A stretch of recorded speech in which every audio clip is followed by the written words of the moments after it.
السلام علیکم ناظرین، ارسلان احمد ارسل یوٹیوب چینل پر آپ کو ایک مرتبہ پھر خوش آمدید۔ ناظرین، آج کی ویڈیو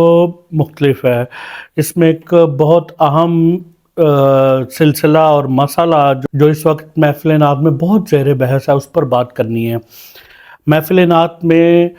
نذرانے کی اور خدمت کی اور تحفے کی جو روایت ہے، اس کا سلسلہ وہیں سے ملتا ہے کہ جب حضرت حسان بن ثابت رضی اللہ تعالیٰ عنہ نے نعت پڑھی تو حضور نے منبر پر بٹھایا اور خود سامنے بیٹھ کے ان سے نعت سنی اور پھر تحفے کے طور پر اپنی چادر عنایت کی۔ ایک ایسا سلسلہ ہے اور یہ ایک ایسی سند ہے کہ جس میں محفل نعت میں کسی بھی نعت خان کو نبی کریم صلی اللہ علیہ وآلہ وسلم کی تعریف کرنے کے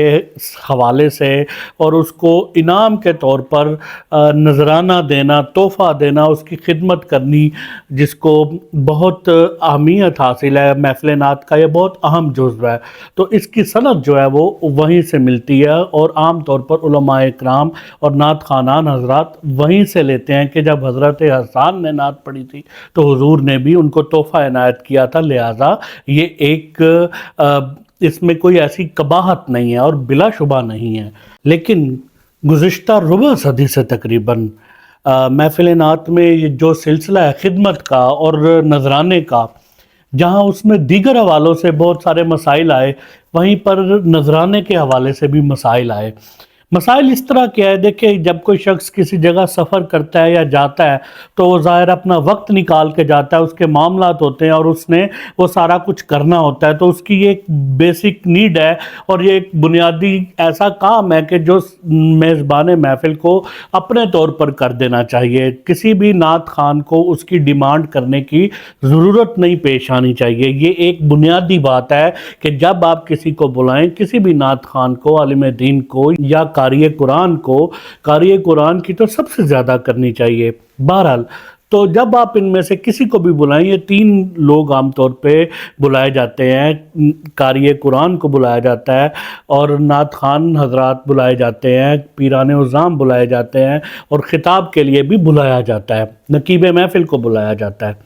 یعنی ان سب لوگوں کو جب آپ بلائیں، یعنی میزبان محفل اس کا خود خیال رکھے کہ کدھر سے بلایا جا رہا ہے اور کیا اس کا سلسلہ ہے اور کیا یہ سارے مسائل ہیں۔ لیکن اس کے برعکس معاملہ یہاں پہ خراب ہوا کہ جب محفل نعت میں نوٹ نچھاور کرنے کی ایک بری روش چلی، پہلے بھی دیے جاتے تھے، ہمارے ہاں خود محفل نعت ہوتی تھی، نعت خوانان حضرات پڑھتے تھے تو نذرانہ کھڑے ہو کر دے دیا جاتا تھا اور 5-6 لوگ، 7-8 لوگ جتنے بھی ہوتے تھے وہ یعنی نذرانہ دیتے تھے۔ اور ایک روایت تھی جو یعنی قیام پاکستان کے بعد جیسے ہی نعت خوانی کا اور محفل نعت کا ایک دور چلا تو یہ سلسلہ چلا، لیکن اب اس کی صورت اور رنگ ڈھنگ وہ حیثیت اختیار کر چکا ہے کہ معترضین بہت اعتراض کر رہے ہیں کہ یہ کون سا طریقہ ہے نذرانہ دینے کا، یہ کیا سلسلہ ہے نوٹ نچھاور کرنے کا کہ ایسے یعنی اس کو نمود و نمائش کے سلسلے میں لے لیا گیا اور واقعی نمود و نمائش کا سلسلہ شروع ہو گیا۔ اس سے بہت ساری قباحتیں پیدا ہوئیں، بہت سارے مسائل پیدا ہوئے۔ جو مخالفین ہیں، معترضین ہیں، انہوں نے تو اعتراض کیا۔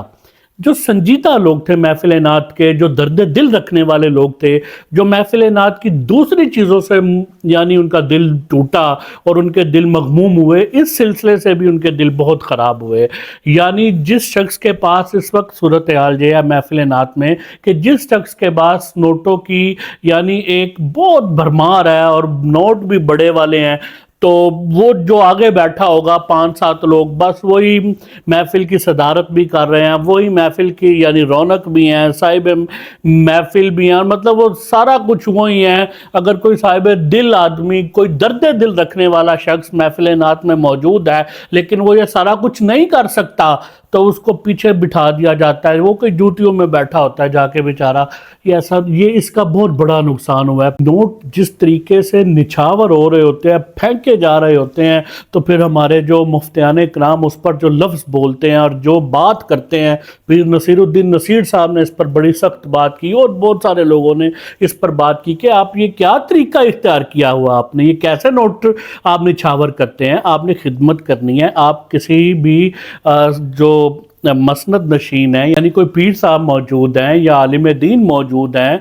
تو آپ ان کے پاس رکھ دیں، ادھر سارے جانے رکھ دیں، اور وہ جب نعت خان کی حاضری ختم ہو تو اس کو دے دیے جائیں،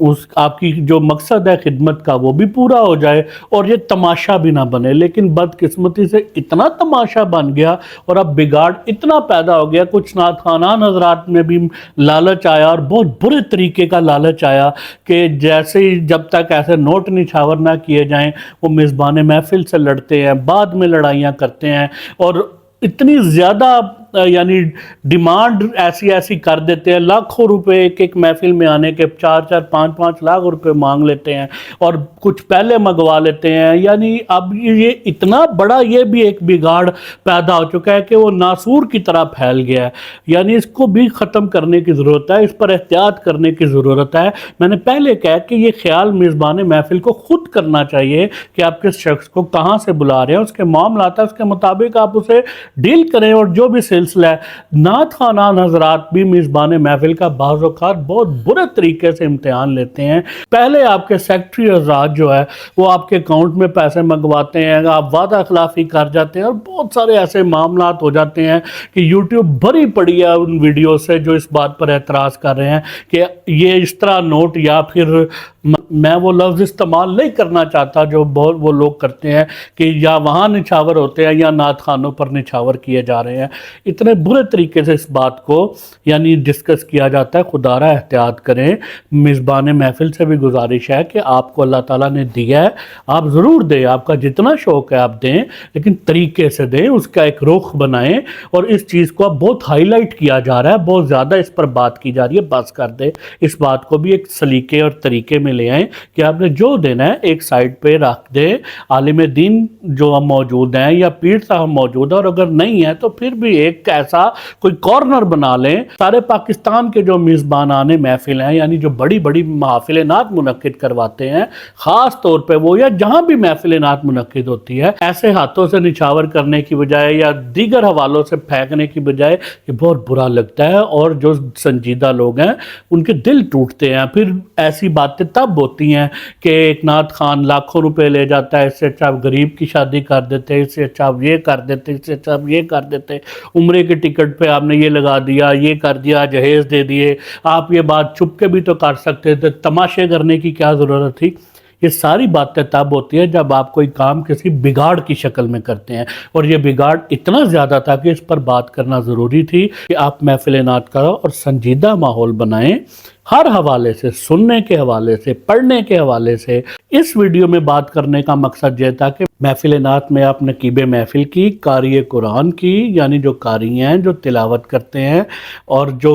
نعت خوانان حضرات ہیں یا جن کا خطاب ہوتا ہے، ان سب کی خدمت کریں، ضرور کریں، اس کا طریقہ کار درست کر لے، اور طریقہ کار اتنا سنجیدہ کر لے کہ ان کی عزت افزائی بھی ہو جائے، آپ کا کام بھی ہو جائے۔ محفل نعت میں اگر کوئی غریب آدمی بیٹھا اس کی دل آزاری بھی نہ ہو، اور جو سنجیدہ لوگ ہیں اس حلقے کے وہ بھی افسردہ نہ ہوں اور دیکھ کر غم کا اظہار نہ کریں کہ یہ کیا تماشے لگے ہوئے ہیں۔ اور جو معترضین ہیں، جو ہر وقت اس تاڑ میں رہتے ہیں کہ ہمیں کوئی بات ملے تو ہم اس کو پکڑے، ان کو بھی اس بات کا موقع نہ دیا جائے۔ تو میں امید کرتا ہوں کہ میری اس بات کو بہت سنجیدگی سے دیکھا جائے گا اور لیا جائے گا، اور اس کو ایک مثبت رویہ اس پر اختیار کیا جائے گا۔ اس کے ساتھ ہی مجھے اجازت دیجیے۔ اللہ حافظ۔